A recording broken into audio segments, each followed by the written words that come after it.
Hola Uripas, ¿qué os parece este pedazo bicho? Poco más si no entra en la mesa. Nada más y nada menos que la ametralladora soviética DP-27. Teníamos pendiente este análisis desde el vídeo sobre la recreación de la batalla de Stalingrado. Si no lo has visto aún, te queda aquí arriba el enlace. Pues para el análisis de hoy usaremos una réplica inerte, que me adelanto a vuestras preguntas, es una reproducción más o menos artesanal de las que se vendían hace unos cuantos años para decorar motos con sidecar. Tiene partes mejor y peor reproducidas. Ahora pasamos a verlas. Pero antes me gustaría contaros que este vídeo es posible gracias a Alexei. Ya sabéis que hay muchas formas de ayudar al canal. Abajo en la descripción os cuento cómo. Y bueno, Alexei pues nos ha prestado todo este material. Así que compañero, muchas gracias. Y ahora si os parece empezamos el análisis. Estamos ante la ametralladora ligera estándar del Ejército Rojo durante la Segunda Guerra Mundial, además de ser la primera ametralladora creada en Rusia, o mejor dicho en este caso en la Unión Soviética. Su creador fue Vasily Degtyaryov, toda una leyenda entre los armeros de origen ruso, autor también de la ametralladora media DS-39, la ametralladora pesada DSK, el fusil antitanque PTRD y el subfusil PPD. Ya veis que no hablamos de ningún cualquiera. En el caso de la DP, empezó a desarrollarse en 1923 y no se adoptó hasta 1927, bajo la larga designación en ruso de Ruchnoy Pulemyot Degtyaryevya Piechotny, que traducido literalmente sería ametralladora de mano para infantería de Degtyaryov. Por suerte, suele acortarse su nombre con las iniciales de sus dos últimas palabras, DP, seguidas de su año de creación, 1927. Una cosa, si la conocíais como DP-28, que sepáis que esa, es una designación errónea desde Occidente. 1928 fue el año en que entró en servicio, y me imagino que por eso se le llamó así, porque fue el año en que se dio mundialmente a conocer. En todo caso, desde Tropa Uripa, os animamos a que la llaméis DP-27. Pues las características externas de la ametralladora son el apagallamas, el bípode, por supuesto el cargador circular y la culata con forma de joroba incluida.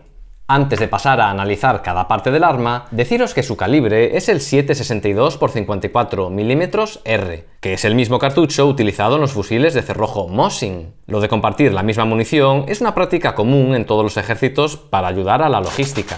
Pero en el caso soviético, digamos que no era la mejor idea, pues este cartucho se caracteriza por un reborde en la base, de ahí la R en su nombre, que sí, facilita la extracción en los fusiles de cerrojo, pero en las armas automáticas puede dar problemas. Pero al final no quedaba otra y la verdad es que esta arma tiene un historial bastante grande en los campos de batalla. Ojo, incluido también la Guerra Civil Española, pues la República logró comprar varios miles de estos ejemplares. Y nada, deciros que esta ametralladora es de cerrojo abierto. Eso significa que el ciclo de disparo se inicia tirando de la manilla del cerrojo hacia atrás y permanece abierto antes y después de cada disparo. Esto vamos a tener que imaginárnoslo porque en esta réplica la manilla no está muy allá reproducida. Para empezar, debería asomar más bien por debajo del cuerpo. Pero podemos apreciar en estas imágenes de época cómo la manilla avanza y retrocede cuando se dispara. Lo que ocurre al apretar el gatillo es que el cerrojo arrastra un cartucho a la recámara y lo dispara, y parte de los gases resultantes bajan por este tubo que accionan un muelle que abre de vuelta el mecanismo. Esto provoca que arrastre y expulse el casquillo vacío, que sale por debajo, y preparando el arma para un nuevo disparo. Así que ojo, en recreación, nunca agarréis el arma así, nunca pongáis la mano por debajo del cuerpo porque no quedará realista. En caso de hacerlo así con un arma de verdad, os pillaría la mano el mecanismo. Luego os cuento cómo se agarra realmente la ametralladora. Y volviendo al tema del ciclo de disparo, que sepáis que la ADP dispara continuamente mientras mantengamos apretado el gatillo porque no cuenta con modo semiautomático. Y nada, el tema del cerrojo abierto tiene su parte buena y es que ayuda un poco a la refrigeración del arma. Para eso cuenta con estos orificios en la chaqueta que rodea el cañón. Pero a la vez, que tenga el cerrojo todo el rato abierto, no impide que entre suciedad al interior del mecanismo. En la recreación de Stalingrado me dio por añadir digitalmente fogonazos en la boca del cañón, pero me temo que se trata de una licencia cinematográfica, pues la DP cuenta con un gran apagallamas cónico que mitiga casi por completo las llamas. Curiosamente puede desenroscarse y colocarse del revés.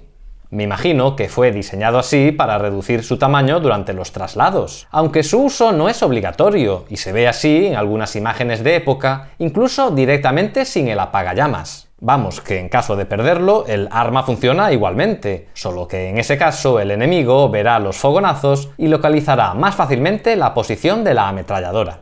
Ahora echemos un vistazo al bípode integral. Cuando está cerrado, las patas permanecen plegadas gracias a este simple clip. Y nada, simplemente lo abrimos.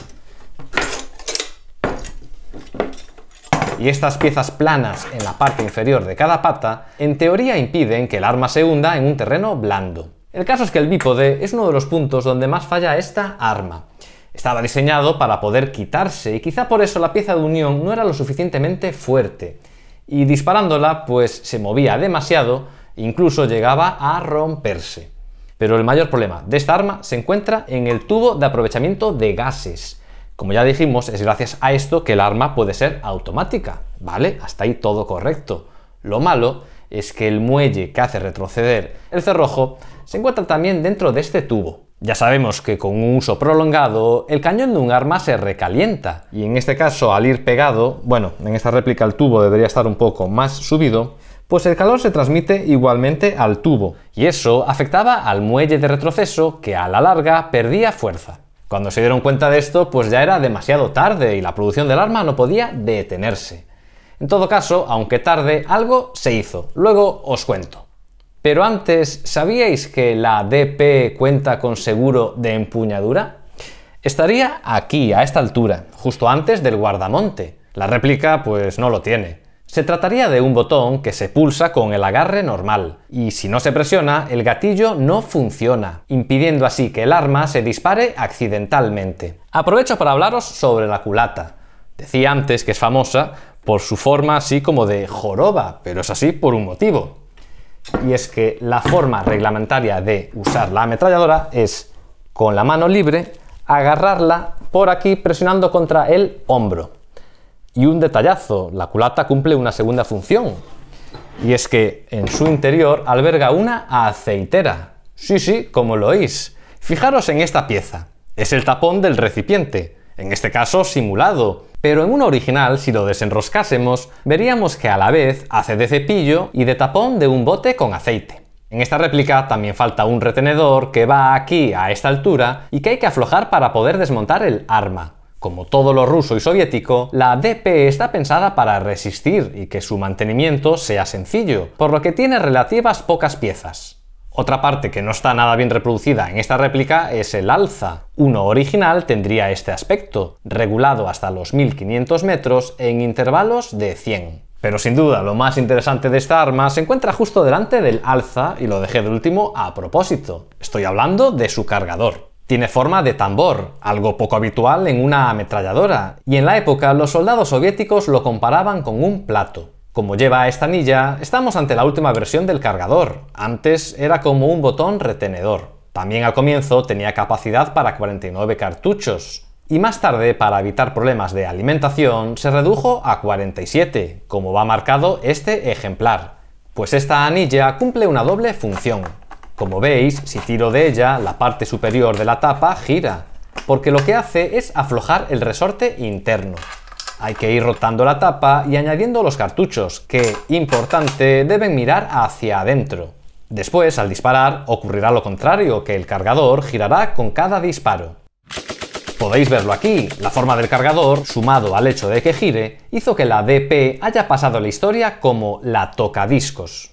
Decía que la anilla cumple una segunda función, y es que como el tensor va girando, dependiendo de su posición, podemos calcular cuánta munición queda en el cargador. Cada una de estas marcas por dentro son como unos dientes que atrapan cada cartucho, es decir, que cada 2 filas corresponde a una bala. Volvamos a ver estas imágenes. Si os fijáis, se puede saber que a este cargador le queda poco más de la mitad de capacidad. Pues en esta réplica el cargador es original, solo que va sujeto al cuerpo mediante un tornillo, aprovechando que los cargadores de la DP pues cuentan realmente con un tornillo en el centro, aunque en realidad están ahí para poder desmontar la tapa superior. Y en un arma original, el cargador se extraería apretando estas especies de aletas a los lados del alza que desbloquearían el cargador a esta altura.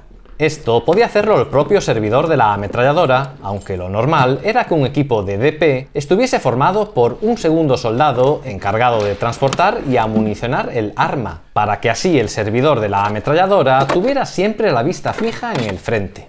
Este asistente cargaba con 3 cargadores adicionales, que sumados a los del cargador ya puesto en la propia ametralladora, hacen un total de 196 cartuchos, que no son demasiados. Pero es que la DP no era una ametralladora ideada para un fuego largo y sostenido. Para eso están las ametralladoras medias y pesadas. De hecho, su cadencia de tiro, de unos 500 o 600 cartuchos por minuto, tampoco es nada destacable. Y es que la función de esta ametralladora era dar apoyo a la infantería mediante ráfagas cortas y acompañando constantemente a los soldados. Además de que cambiando constantemente de posición se evitaba atraer el fuego enemigo. A la hora de transportar los cargadores, el asistente tenía 2 opciones. O una bolsa de costado que te revienta la espalda, o una caja metálica que te destroza la mano. Al final ganó esta segunda opción, y es la que más vemos en fotografías. A diferencia del famoso sistema de cinta para ametralladora, el cargador es más fiable impidiendo encasquillamientos, pero a la vez, sus dimensiones y sobre todo su peso no lo hacían tan práctico. Hay que tener en cuenta que estos cargadores debían reutilizarse, y en caso de recibir un golpe fuerte, pues podía dañarse e incluso llegar a funcionar mal. Llevamos todo este tiempo hablando de la versión estándar de la DP, de la versión para infantería, pero que sepáis que existieron 2 variantes para montar sobre tanques y aeronaves, la Degtyaryovia Tankovi y la Degtyaryovia Aviazioni, o de forma abreviada DT-29 y DA. En esencia son la misma ametralladora, pero cuenta con ciertas particularidades externas para adaptarlas a las necesidades de cada aparato. Por ejemplo, una culata ajustable en longitud para aprovechar mejor el espacio, alzas distintos y, lo más interesante, un cargador más pequeño pero a la vez de mayor capacidad, de hasta 63 cartuchos, ya que van apilados en 3 niveles. Además de contar con un cañón más grueso para tener que cambiarlos con menos frecuencia. No lo comenté, pero al igual que toda ametralladora, si se dispara durante periodos prolongados es necesario intercambiar su cañón si no queremos que con el calor acabe por romperse. Como particularidades, la DA contaba con un freno de boca, un sistema para reducir el retroceso, y como veis, existía una versión doble. En cuanto a la DT, que sepáis que estaba diseñada para reutilizarse en tierra en caso de tener que abandonar el tanque. Para eso se le añadía un bípode con un punto de mira, pues en el tanque iba sujeto a una especie de soporte con forma de balón. Por último, deciros que en torno a 1943 o 44 se introdujo un modelo mejorado de la versión de infantería, de la DP, denominado en este caso como DP-M, M por modernizado en ruso, con la que se solucionaron sus problemas principales. Se reforzó el bípode y el muelle que aprovecha los gases fue recolocado dentro de un tubo que asoma por detrás del cuerpo. Debido a esto ya no era posible sujetar el arma por la culata, de ahí la incorporación de un pistolete, que en realidad ya existía en las versiones para tanque y aviación. Y además se cambió el seguro de empuñadura por uno en forma de selector para usar con el pulgar. Curiosamente, el diseño de este cargador se mantuvo intacto hasta el final, y tanto la DP como la DPM cuentan con un gran historial en numerosos ejércitos. Pero lo que es en la Unión Soviética, tras más de 2 décadas de servicio, la DP fue poco a poco siendo sustituida por otras ametralladoras ligeras de mayor potencia de fuego. Aunque en 1946 hubo un último intento por modificarla para que pudiera incorporársele un sistema de alimentación por cinta, y también se le añadió un cañón más pesado, dando lugar a la ametralladora RP-46, que en todo caso se merecería un análisis aparte. Lo digo como si yo algún día pudiera conseguir una RP-46. Aunque lo que realmente acabó por jubilar a la DP fue la transición desde el cartucho de fusil a uno intermedio, como pudimos ver en el vídeo sobre el Kalashnikov. Así, primero la RPD y luego la PK e incluso la RPK acabarían por reemplazarla a los pocos años. Pero la DP seguía siendo un arma muy válida y durante la Guerra Fría fue ampliamente utilizada por otros países de la órbita soviética, llegando a ser fabricadas, por ejemplo, por China y Corea del Norte. Pues hasta aquí el vídeo de hoy. Si te gustan nuestros análisis de armas con historia, suscríbete y dale a la campanita para no perderte ninguna nueva publicación. Agradezco una vez más a Alexei por prestarnos todo este material. Y a vosotros, guripas, gracias por vernos. Esperamos vuestros comentarios. Nada más, nos vemos en el próximo vídeo y rompan filas.